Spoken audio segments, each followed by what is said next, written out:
Ayan, nakadali na naman yung umuubos ng isda. Ayan, magaling hilahin. Hindi naman masyadong malaki. Kamukha na sa'yo eh. Eri talaga umuubos ng isda rin eh. Kamukha na sa'yo. Ba't ako ayaw kagat ang kain? Melda. Pakawala mo. Kawawa. Melda. Laki-laki yung Melda rin. Nagdilaw.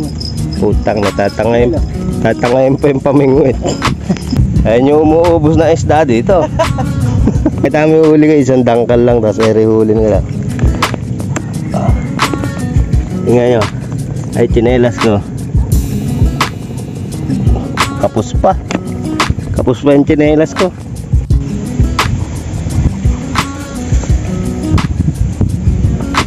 So itong isang rad, mga idol, may huli, kaso sumabit.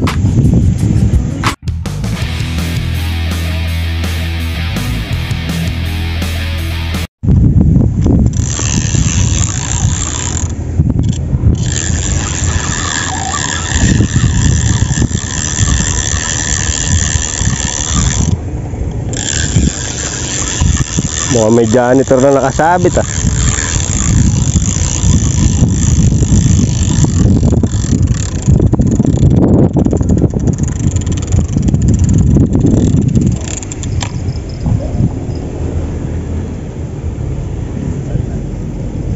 Pwede na ano? Ay, ganyan ang huli ko eh. Parang gold ko siya na. Parang may ilaw eh. Ganyan ang huli ko, malilit lang yung karila. Malilit lang ang huli ko lang.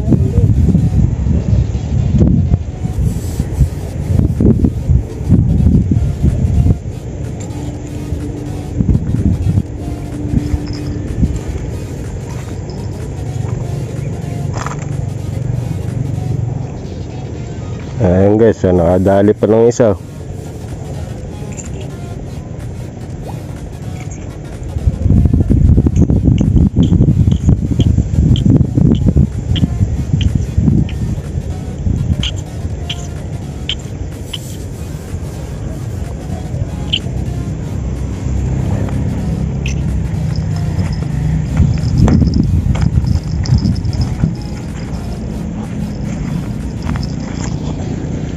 Nakaprasa. Ayan guys, namimingwit ako, tapos may nadaktan ako dito. Ayan sila, mga namimingwit na dito dati eh. Bibidyo ko.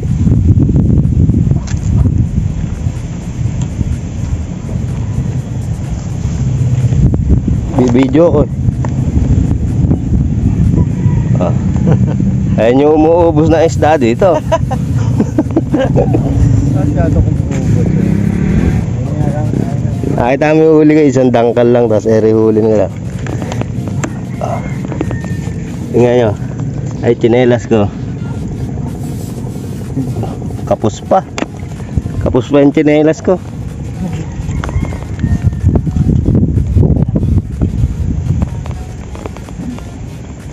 Dati yung nila talaga yung nutuli natin dito eh. Dati kadaming gano'n ano? Mahalalong tayuhin tayo rin. Pagka tayo walang mawali bandang uli. Eh, puro tayo mga natin dyan nga ba? Ito yung mga rin dito rin.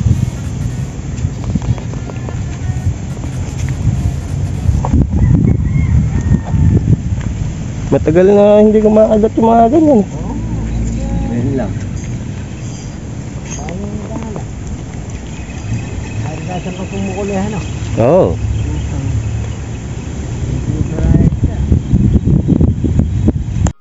Ayan, nakadali na naman yung umuubos ng isda. Ayan, magaling hilahin. Hindi naman masyadong malaki. Kamukha na sa'yo eh. Eri talaga umuubos ng isda rin eh. Kamukha na sa'yo. Ba't ako ayaw kagat ang kain? Melda. Pakawala mo. Kawawa. Melda. Laki-laki yung Melda rin ah. Ah. Nagdilaw. Putang, Tatangayin pa yung pamingwit.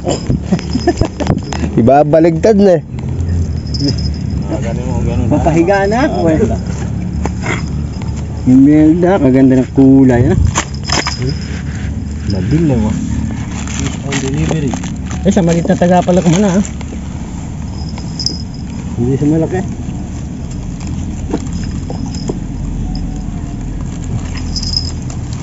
Hindi na napasin yun eh. Yok-yok na malaki-laki na kako. Asara pa no? Yung mga ganda pang ihon, mga ganyan. Yeah, yung ganyan kalaki, meron ng medyo yan eh. Baka bumalik sa tubig. Eh, yung meron malaki na mo, tignan mo ko. Eri pa isa. Lalaki. Hindi mo sa akin kakapraso. Ito nga mong tagayan. Palitan mo ng tansi. Oo nga eh. JJ kasi. Palitan mo ng tansi dulo. Mahilig gumamit si JJ sa ganyan na ano. Tibay-tibay ng tali ay natatakot.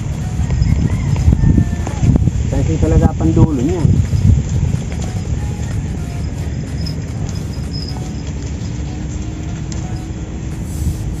Tatandaan niyo yung mukha niya. Pagka dadayo sa inyo, babawalin niyo.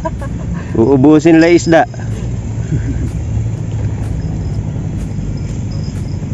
Konti-konti lang sa akong kumahuli yan. Kaya lang pili. Uwe, araw-araw ako dito. Wala akong nadadaling gano'n. Hindi na talaga natatapat pa.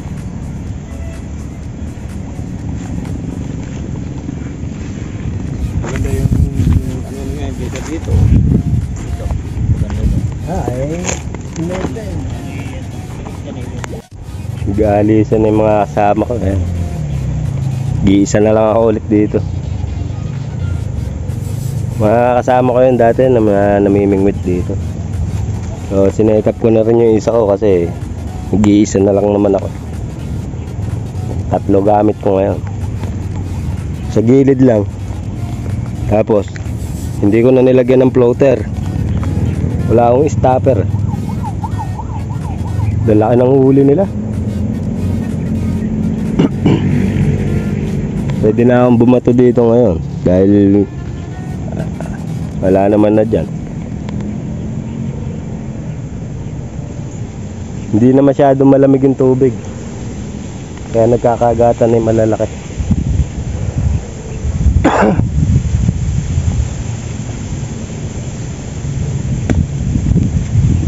Ayan, pagka dumiretso yung tansi niyan, may bumabanat dyan. Ganun lang yun. Sanayan din pagka wala kang floater. Kailangan malambot yung tip ng rod mo para tanda mo, di man hawak-hawak mo, nararamdam mo. Sa dalawa, ano balita? Naglalabasan nga pala ulit yung tilapia dyan, no? Sarap mag ano dyan, air gun. Pagkapatay yung hangin, nakita mo napakadami. Lalaki ng bunga, gumaganyan-ganyan sa tubig.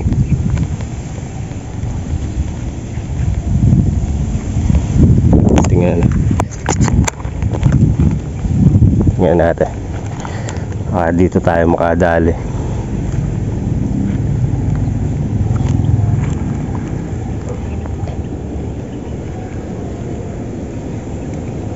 So ayan, may pamain pa rin. Ito isa. Makunat ng pamain na to eh, dahil niluluto ko to. Try ko ilayo. Naku po, nagbuhul-buhul ata. Lagyan ko na rin ng stand para safe. Dahil nagkakaagatan yung mga malalaki, mag-i-stand na rin tayo rito.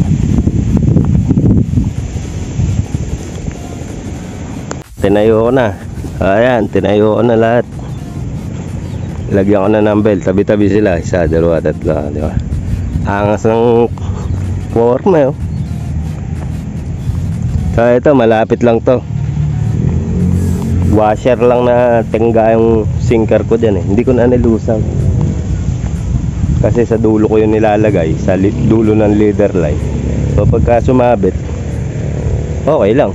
Kasi hindi naman ako nag-effort dun eh.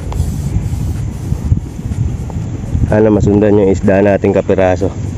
Asan na? Ayun. So yung sa kanila ang lalaki. Sana makadali rin akong malaki ngayon.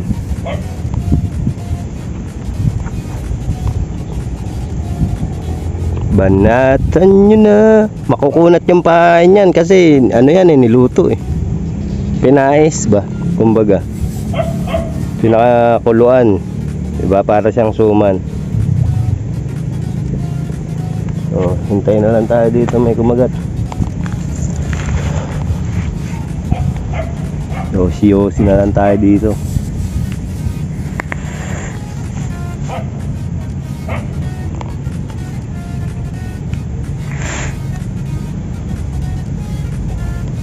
Kanina hinila na Imelda yung pamingwit ni Oli dyan oh. Kala ko babaligtad eh. Kala ko tatangayin eh. Nakakamiss yung mga ganong kagatan.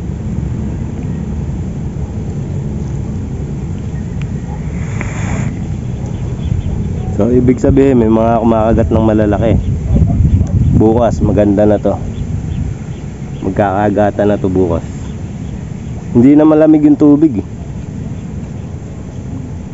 Di ba nung nakaraang video natin sobrang lamig ng tubig, parang may yelo, parang tubig sa jug.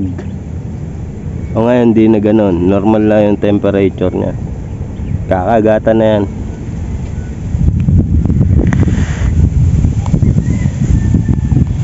Mahangin nga lang, di natin alam kung kagat ng isda yan o hangin lang yan.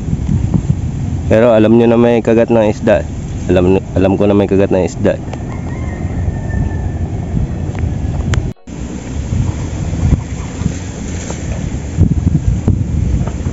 So itong isang rad mga idol, may huli. Kaso sumabit. Hindi ko alam kung anong isda.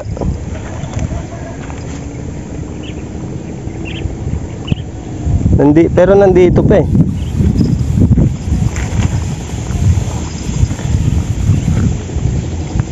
Sumabit, gag.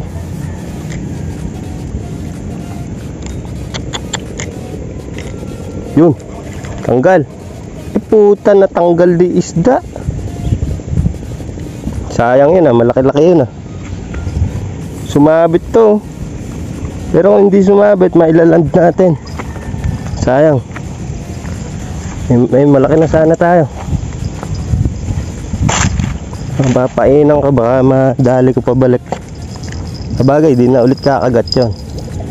Pero yung mga kasama nun syempre, diba, may pag-asa pa sa kasama nun.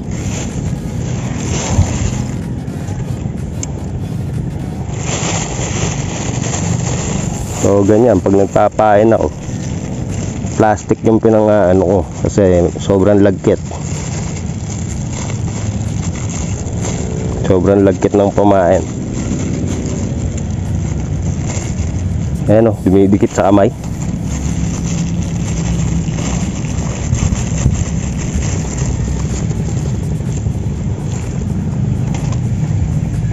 Isang number 10 tsaka isang 582. Siguro dito lang nataga sa maliit, kaya nakawala.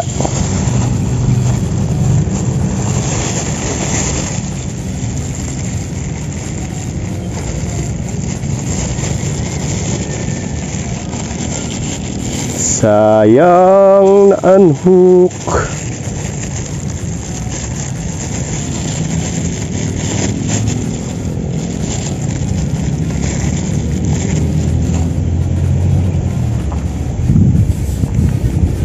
Alay nyo, bumalik yung kasamahan, di ba? Malapit lang yung pinagkasang ko, ginanyang ko lang kanina eh. Halos doon lang eh.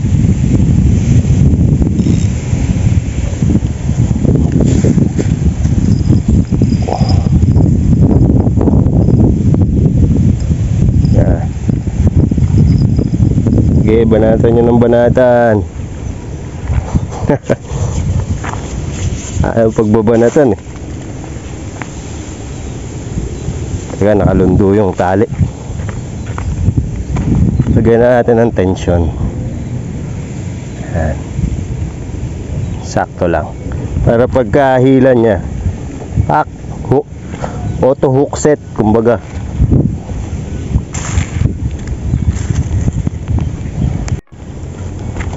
In-strike tong isa, yung butur. Check natin. Tangina, niloloko ko ng mga isda dito mga pre.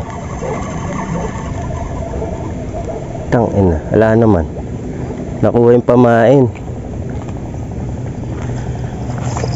Pain na naman. Pain, manoy.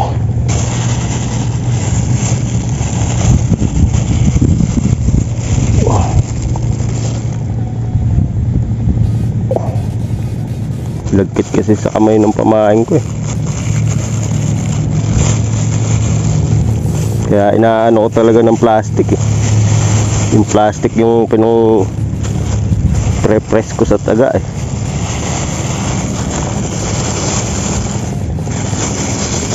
Dapat pala may gloves pag ganito yung pamain. Yung medical gloves.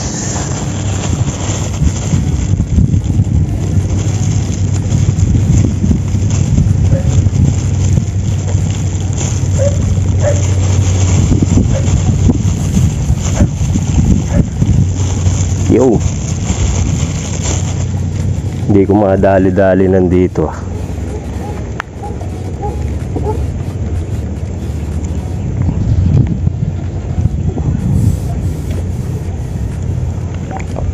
Dadali din kita, Brad.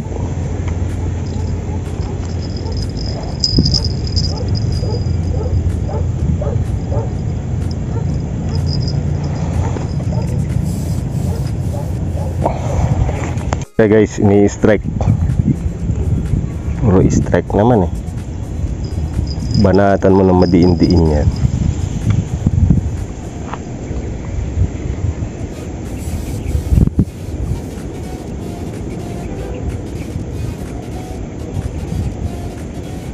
Banatan mo na madiin.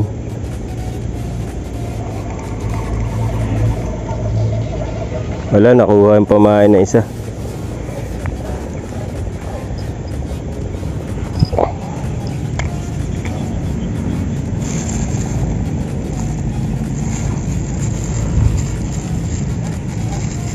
Liliitan ko lang. Lagkit, sobra. Liitan lang natin para pagka subo niya taga na agad.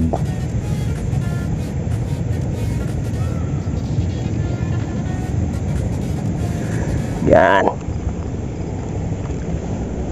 Kala mo araw-araw Pasko ah.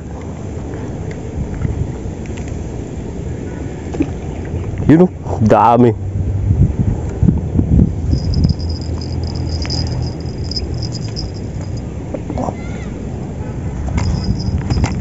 Lagyan natin tension. Ayan, para nakalutang yung mga pamain. So, time check mga idol, 4:45 na hapon na. So, hindi pa nadadagdagan yung huli natin. Maabutin siguro tayo dito mga alas 6. Kasarapan lang umuwi. So, solong-solo ko na lang yan. Ilipat ko na rirad ko dito, puro strike dun eh. May strike, sobrang strike. Ewan ko kung ano yun. Sa bulate sila ini-strike kaso hindi naman nila makuha. Maliit na nga yung taga, hindi pa mataga eh. So ayan. Pinagkakas ko. Eto, maliit lang yung sinker niyan.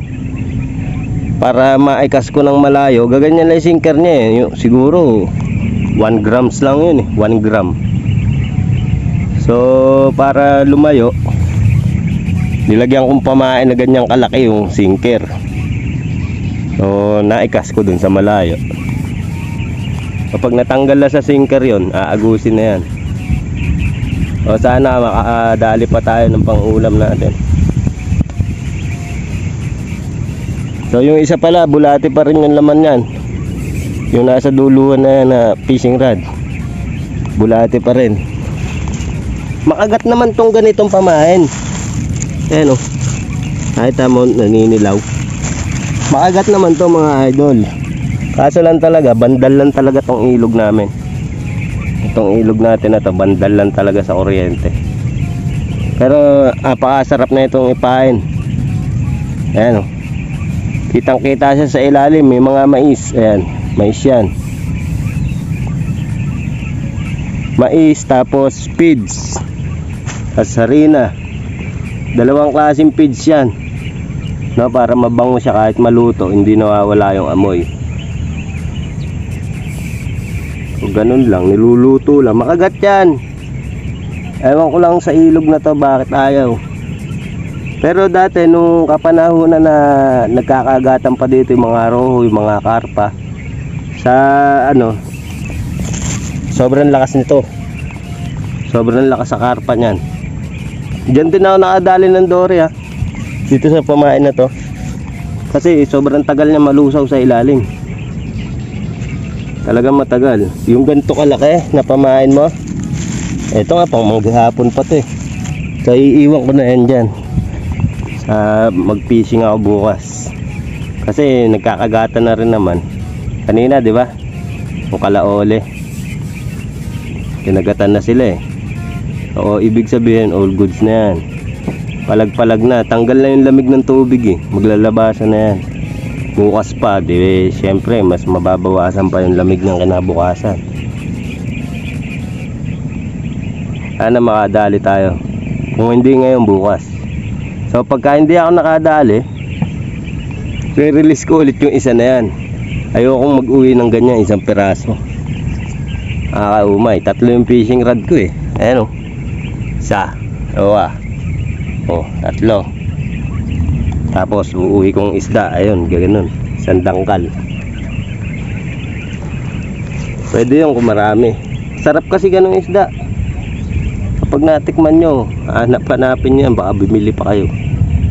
Pagka ganun pa lang yung size ha, malasa yun. Pero pagka lumalaki na, parang tumatabang yung laman niya.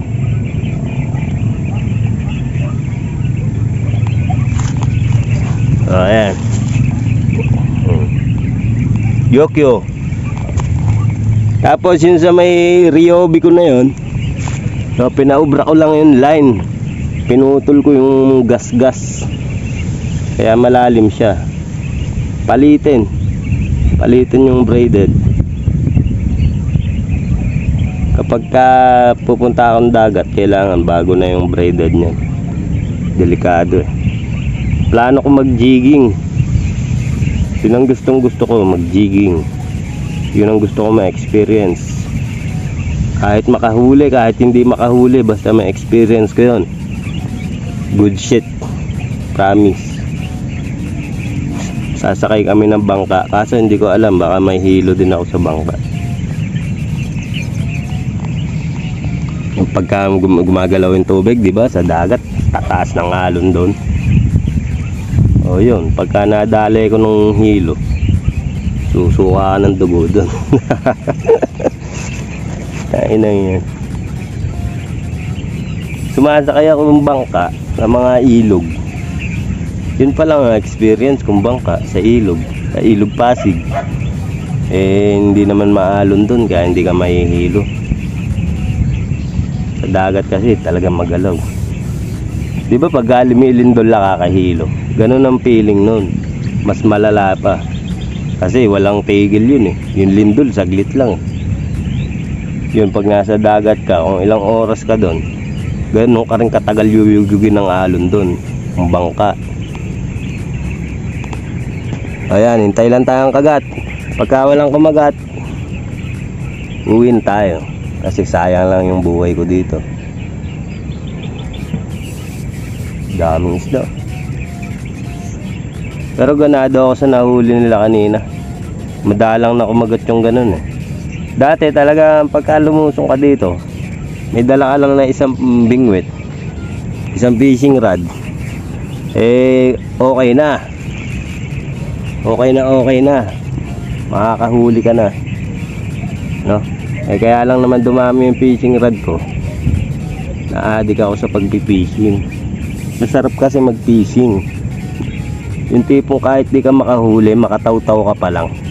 Iba na yung ligayang maibibigay sa'yo ng pag-fishing eh.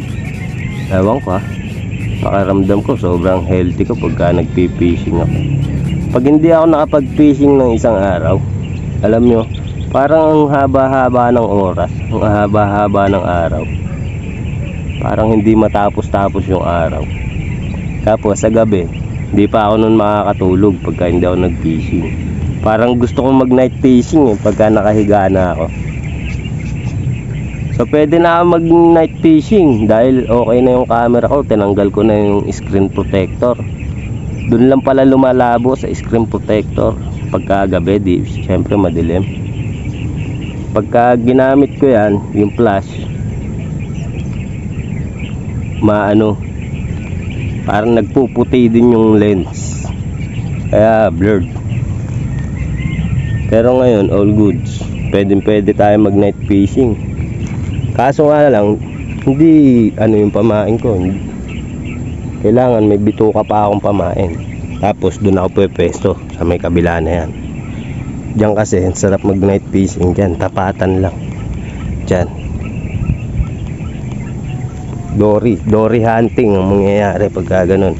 Sa gabi, mas active sila sa gabi ang dory. Yun, laki ng pumusag Kita niya yan, yung bilog sa tubig na yan. Pusag ng isda yan.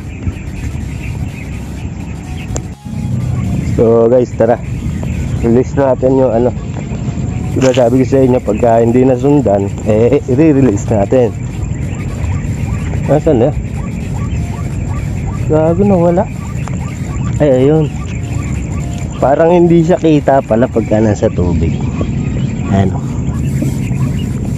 Tara na, re-release natin. Tayo lang natin. Tayo ko muna.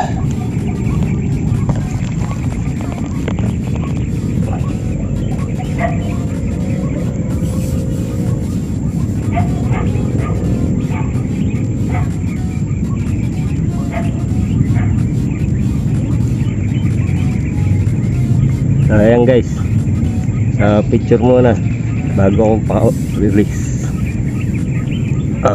Diba? So, pasarapan nga iprito, saka malaman. Ang laman ng isda, sobrang taba.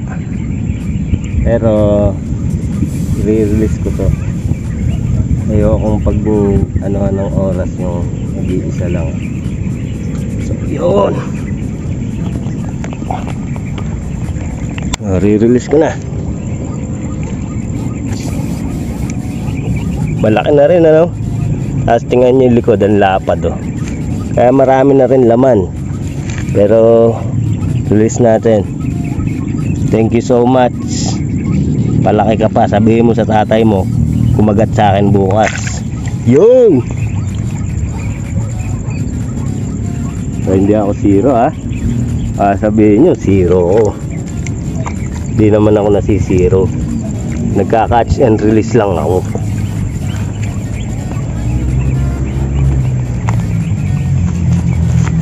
Kung kukunin ko talaga yon. Kung may kasama yon. Kaya yun yung mga gamit ko, nakatupi na. Pangit ng bag ko. Sama-sama lang yung mga reel dyan, kaya may mga gas-gas na. Hindi kasi kasya dun sa may fishing rod bag So ayun guys, hanggang dito na lang tong video na to. Salamat sa panonood. Hanggang sa muli. Peace.